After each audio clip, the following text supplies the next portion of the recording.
ಮಿತ್ರರೇ ನಮಸ್ಕಾರ. ನಿಮ್ಮಲ್ಲಿ ಸಾಕಷ್ಟು ಜನ ಪರಿಹಾರಗಳು ಕೆಲಸ ಮಾಡ್ತಿಲ್ಲ ಅಂತ ಹೇಳ್ಬಿಟ್ಟು ಕಂಪ್ಲೇಂಟ್ ಮಾಡಿದ್ರೆ ನಾವು ಇವದಕ್ಕೆ ಇರುವಂತಹ ಬೇರೆ ಬೇರೆ ಕಾರಣಗಳನ್ನ ಇವತ್ತು ಈ ವಿಡಿಯೋದಲ್ಲಿ ನೋಡ್ತಾ ಹೋಗೋಣ. ಮಿತ್ರರೇ, ಯೂಶಲಿ ನಾನು ನಿಮಗೆ ಸಜೆಸ್ಟ್ ಮಾಡುವಂತಹ ರೆಮಿಡಿಗಳೇನು ಅಂತ ಹೇಳಿದ್ರೆ ನಾಮಸ್ಮರಣೆ. ಯಾಕೆ ಅಂತ ಹೇಳಿದ್ರೆ ಅದಕ್ಕೆ 2-3 ಮುಖ್ಯವಾದ ಕಾರಣ ಇದೆ. ಮೊದಲನೇದೇನೆ, ಒಬ್ಬ ಮನುಷ್ಯ ಯುಗ ಧರ್ಮಕ್ಕೆ ಅನುಗುಣವಾಗಿ ಕೆಲಸ ಮಾಡ್ತು ಅಂತ ಹೇಳಿದ್ರೆ ಆತನಿಗೆ ಬೇಗ ರಿಸಲ್ಟ್ ಸಿಗ್ತವೆ. ಕಲಿಯುಗದ ಯುಗ ಧರ್ಮ ಏನು ಅಂತ ಹೇಳಿದ್ರೆ ನಾಮಸ್ಮರಣೆ ಮತ್ತು ದಾನ. ಅದಕ್ಕೆ ನನ್ನ ರೆಮಿಡಿ ಯೂಶಲಿ ಈ 2ರಲ್ಲಿ ಇರ್ತದೆ. ಇನ್ನ 2ನೇದಾಗಿ ಮಂತ್ರ ಜಪ ಶ್ರೇಷ್ಠ, ಬಟ್ ನಾಮವೂ ಕೂಡ ಒಂದು ಮಂತ್ರವೇ ಆಗಿರೋದ್ರಿಂದ ನಾನು ನಿಮ್ಗೆ ನಾಮವನ್ನ ಸಜೆಸ್ಟ್ ಮಾಡ್ತೀನಿ ಚಾಂಟ್ ಮಾಡೋದಕ್ಕೆ. ಇನ್ನ 3ನೇದಾಗಿ, ಕೆಲವೊಂದಿಷ್ಟು ಮಂತ್ರಗಳಿಗೆ ಕೀಲಕ ಅಂತ ಇರುತ್ತೆ. ಅಂತ ಹೇಳಿದ್ರೆ ಕೀ ಲಾಕ್ ಮಾಡಿರ್ತಾರೆ. ಸೊ ಮಂತ್ರಗಳ ಪವರ್ ಓಪನ್ ಆಗ್ಬೇಕಂತ ಹೇಳಿದ್ರೆ ಅದ್ರ ಬಗ್ಗೆ ಕೀಲಕದ ಒಂದು ನಾಲೆಡ್ಜ್ ಇರಬೇಕು. ಇನ್ನು 2ನೇದಾಗಿ ಛಂದಸ್ಸು, ಯಾವಾಗ ಏರಿಳಿತಗಳನ್ನ ಮಂತ್ರದಲ್ಲಿ ಮಾಡಬೇಕು ಅನ್ನುವಂಥದ್ದು ಗೊತ್ತಿರಬೇಕಾಗುತ್ತೆ. ಯೂಶಲಿ ಗಾಯತ್ರಿ ಮಂತ್ರನೇ ಕೆಲವು ಸೈಡ್ ಅಲ್ಲಿ ಕೆಲವು ರೀತಿಯಲ್ಲಿ ಹೇಳ್ತಾರೆ. ಛಂದಸ್ಸನ್ನ ಅಪ್ಸ್ ಅಂಡ್ ಡೌನ್ಸ್ ಬೇರೆ ಬೇರೆ ಕಡೆ ಮಾಡ್ತಾರೆ. ಸೊ ಈ ರೀತಿ ಆದ್ದರಿಂದ ನಾನು ನಿಮಗೆ ಸಜೆಸ್ಟ್ ಮಾಡುವಂಥದ್ದು ಯಾವ ಕಾಲದಲ್ಲೂ ಯಾವ ಸಮಯದಲ್ಲೂ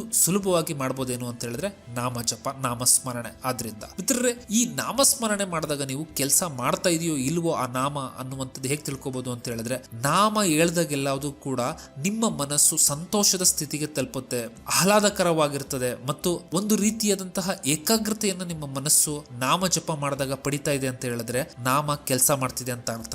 ಆದ್ರೆ ನಾಮ ಮಾನಸಿಕವಾಗಿ ಕೆಲಸ ಮಾಡ್ತಾ ಇದೆ, ನಿಮಗೆ ಫಿಸಿಕಲ್ ವರ್ಲ್ಡ್ ಅಲ್ಲಿ ಅದ್ರ ರಿಸಲ್ಟ್ ಕಾಣಿಸ್ತಿಲ್ಲ ಅಂತ ಹೇಳಿದ್ರೆ ಆ ನಾಮಕ್ಕೆ ಬೇಕಾಗಿರುವಷ್ಟು ಎಫರ್ಟ್ ಅನ್ನ ನೀವು ಆಗ್ತಿಲ್ಲ ಅಂತ ಅರ್ಥ. ಇನ್ನೊಂದು ವಿಡಿಯೋದಲ್ಲಿ ನಾನು ನಿಮ್ಗೆ ಹೇಳ್ತೀನಿ ಯಾವ ರೀತಿಯಾದಂತಹ ಗ್ರಹದ ಪ್ಲೇಸ್ಮೆಂಟ್ ಇತ್ತು ಅಂತ ಹೇಳಿದ್ರೆ ಎಷ್ಟು ದಿನ ನಾವು ಯಾವ ಸಾಧನೆಯನ್ನ ಮಾಡಬೇಕು ಅನ್ನುವಂಥದ್ರ ಬಗ್ಗೆ ತಿಳಿಸ್ಕೊಡ್ತೀನಿ. ಆದ್ರೆ ಕೆಲವ್ರಿಗೆ ಈ ನಾಮ ಹೇಳಿದ್ರೂ ಕೂಡ ಸಂತೋಷ ಸಿಗ್ತಿಲ್ಲ ಅಂತ ಹೇಳಿದ್ರೆ ನಮ್ಮ ಋಷಿ ಮುನಿಗಳು ಮತ್ತು ನಮ್ಮ ಗ್ರಂಥಗಳು ಒಂದು ಮಾತು ಹೇಳ್ತವೆ. ಅದೇನಂತ ಹೇಳಿದ್ರೆ, ಒಬ್ಬ ವ್ಯಕ್ತಿಯಿಂದ ನಾಮಾಪರಾಧ ಆಗಿದೆ, ಅದಕ್ಕೇನೆ ಆತನಿಗೆ ನಾಮ ಕೆಲಸ ಮಾಡ್ತಿಲ್ಲ ಅಂತ ಹೇಳಿ.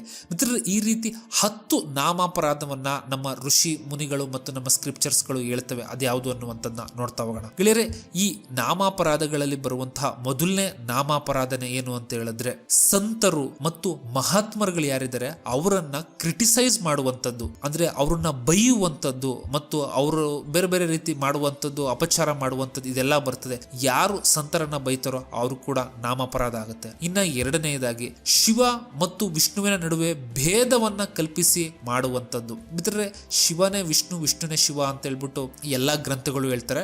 ಬಟ್ ಕೆಲವರು ತಮ್ಮ ಒಂದು ಅಜೆಂಡಾಗೆ ಸೂಟ್ ಆಗುವಂತೆ, ಇಲ್ಲ ಶಿವ ಬೇರೆ ಶಿವ ಮೇಲೆ ಅಥವಾ ಕೆಲವರು ವಿಷ್ಣು ಮೇಲೆ ಅನ್ನುವಂತಹ ಮಾತುಗಳಾಡ್ತಾರೆ. ಈ ರೀತಿ ಮಾತಾಡಬಾರ್ದು, ಎರಡೂ ಒಂದೇನೆ ಅನ್ನುವಂತಹ ಒಂದು ಮಾತಿದೆ. ಹಾಗೇನಾದ್ರು ಭೇದ ಮಾಡಿದ್ರೆ ಅದು ಕೂಡ ಒಂದು ನಾಮಾಪರಾಧ ಆಗಿರುತ್ತೆ. ಮಿತ್ರರೇ, ಇನ್ನ 3ನೇದಾಗಿ, ನಿಮ್ಮ ಗುರುಗಳು ಯಾರಿರ್ತಾರೆ ಆ ಗುರುವಿಗೆ ಅಪಚಾರವೆಸ್ಕೋದು ಮತ್ತು ಗುರು ಮಾತು ಕೇಳದೇ ಇರೋದು ಕೂಡ ನಾಮಾಪರಾಧ ಆಗುತ್ತೆ. ಆಗ್ಲೂ ಕೂಡ ನೀವು ಹೇಳುವಂತಹ ನಾಮ ಕೆಲಸ ಮಾಡೋದಿಲ್ಲ. ಮಿತ್ರರೇ, 4ನೇದಾಗಿ, ವೇದಗಳು ಶ್ರುತಿ ಸ್ಮೃತಿಗಳಲ್ಲಿ ಏನು ಬರ್ದಿದೆ ಅವುಗಳನ್ನ ನಿಂದನೆ ಮಾಡುವಂಥದ್ದು. ಯಾವಾಗ ಒಬ್ಬ ವ್ಯಕ್ತಿ ವೇದಗಳನ್ನ ಶ್ರುತಿ ಸ್ಮೃತಿಗಳನ್ನ ನಿಂದನೆ ಮಾಡ್ತಾನೋ ಆಗ್ಲೂ ಕೂಡ ಅದು ನಾಮಾಪರಾಧ ಆಗುತ್ತೆ, ನಾಮ ಕೆಲಸ ಮಾಡೋದಿಲ್ಲ. ಇನ್ನ 5ನೇದಾಗಿ, ನಾಮದ ಒಂದು ಶಕ್ತಿ ಏನಿದೆ ಅದರಲ್ಲಿ ನಂಬಿಕೆ ಇಡದೇ ಇರೋದು ಕೂಡ ಒಂದು ನಾಮಾಪರಾಧ ಆಗುತ್ತೆ. ಯಾಕೆಂತ ಹೇಳಿದ್ರೆ ಸಾಕಷ್ಟು ಜನಕ್ಕೆ ನಾಮಕ್ಕಷ್ಟು ಶಕ್ತಿ ಇದೆಯಾ, ಸಂತರು ಬೇಕಾಬಿಟ್ಟು ಹೇಳಿದರೆ, ಸುಮ್ಮನೆ ಎಕ್ಸಾಜುರೇಟ್ ಮಾಡಿದ್ದಾರೆ, ಇಲ್ದಿದೆಲ್ಲ ಕಲ್ಪಿಸ್ಕೊಂಡಿದ್ದಾರೆ ಅಂತ ಹೇಳ್ಬಿಟ್ಟು ಕೆಲವರು ಹೇಳ್ತಾರೆ. ಸೊ ಈ ರೀತಿ ನಾಮದ ಬಗ್ಗೆ ಯೋಚನೆನೂ ಕೂಡ ಮಾಡೋದು ನಾಮಾಪರಾಧ ಆಗುತ್ತೆ ಅಂತ ಹೇಳ್ಬಿಟ್ಟು ಹೇಳ್ತಾರೆ. ಇನ್ನ 6ನೇದಾಗಿ, ನಾಮಕ್ಕೆ ತಮ್ಮದೇ ಆದಂತಹ ಒಂದು ಇಂಟರ್ಪ್ರಿಟೇಷನ್ ನ ಕೆಲವರು ಕೊಡ್ತಾರೆ. ಅಂತ ಹೇಳಿದ್ರೆ ತಮಗೆ ಏನ್ ಅನ್ಸುತ್ತೋ ನಾಮದ ಬಗ್ಗೆ ಅವರು ಅದನ್ನ ಹೇಳ್ತಾ ಹೋಗ್ತಾರೆ, ಅದು ಕೂಡ ನಾಮಾಪರಾಧ ಆಗುತ್ತೆ ಅಂತ ಹೇಳ್ಬಿಟ್ಟು ನಮ್ಮ ಋಷಿ ಮುನಿಗಳು ಹೇಳ್ತಾ ಹೋಗ್ತಾರೆ. ಇನ್ನ 7ನೇದಾಗಿ, ನಾಮ ನನ್ಗೆ ಏನ್ ಮಾಡಿದ್ರು ನನ್ನ ಪ್ರೊಟೆಕ್ಟ್ ಮಾಡುತ್ತೆ ಅಂತ ಹೇಳಿ ಕೆಟ್ಟ ಕೆಲವ್ರು ಕೆಲಸ ಮಾಡ್ತಾರೆ. ಕೆಲವರು ಕೆಟ್ಟ ಕೆಲಸ ಮಾಡಿ ಆಮೇಲೆ ನಾಮ ಹೇಳ್ಬಿಟ್ರೆ ಸರಿಯಾಗ್ಬಿಡ್ತೀನಿ, ಪಾಪ ಎಲ್ಲ ಹೊರಟೋಗುತ್ತೆ ಅಂತ ಹೇಳ್ತಾರೆ. ಮನುಷ್ಯ ಹಾಗೆ ಮಾಡಿದಾಗ್ಲೂ ಕೂಡ ಒಂದು ನಾಮಾಪರಾಧ ಆಗುತ್ತೆ, ಆಗ್ಲೂ ನಾಮ ಕೆಲಸ ಮಾಡೋದಿಲ್ಲ ಅಂತ ಹೇಳ್ತಾರೆ. ಇನ್ನ 8ನೇದಾಗಿ, ನಾಮ ಜಪ ದಾನಕ್ಕೋ ಅಥವಾ ಯಜ್ಞಕ್ಕೋ ಯಾಗಕ್ಕೋ ಈಕ್ವಲ್ ಆಗುತ್ತೆ ಅಂತ ತಿಳ್ಕೊಳ್ಳೋದೇ ನಾಮಾಪರಾಧ ಅಂತ ಹೇಳ್ಬಿಟ್ಟು ಹೇಳ್ತಾರೆ. ಇದ್ರ ಅರ್ಥ ಏನಂತ ಹೇಳಿದ್ರೆ, ನಾಮಕ್ಕೆ ಯಾವ ದಾನ ಆಗ್ಲಿ, ಯಾವ ಯಜ್ಞಗಳಾಗ್ಲಿ, ಯಾವ ಯಾಗಗಳಾಗ್ಲಿ ಅಥವಾ ಇನ್ಯಾವುದೇ ಒಳ್ಳೆ ಪುಣ್ಯ ಕಾರ್ಯಗಳೇ ಆಗ್ಲಿ, ಇದ್ಯಾವುದೂ ನಾಮಕ್ಕೆ ಈಕ್ವಲ್ ಅಲ್ಲ ಅಂತ ಹೇಳ್ಬಿಟ್ಟು ಇದು ಹೇಳುತ್ತೆ. ಮಿತ್ರರೇ, ಇನ್ನ 9ನೇದಾಗಿ, ಯಾರಿಗೆ ನಾಮದ ಮೇಲೆ ನಂಬಿಕೆ ಇರೋದಿಲ್ವೋ ಅಥವಾ ಹೇಳಕ್ ಇಂಟ್ರೆಸ್ಟೇ ಇರೋದಿಲ್ವೋ ಅಂತವ್ರಿಗೆ ನಾಮದ ಒಂದು ಮಹತ್ವ ಹೇಳೋದು ಅಥವಾ ಅವರಿಗೆ ನಾಮ ಕಲಿಸ್ಕೊಡೋದು ಕೂಡ ಒಂದು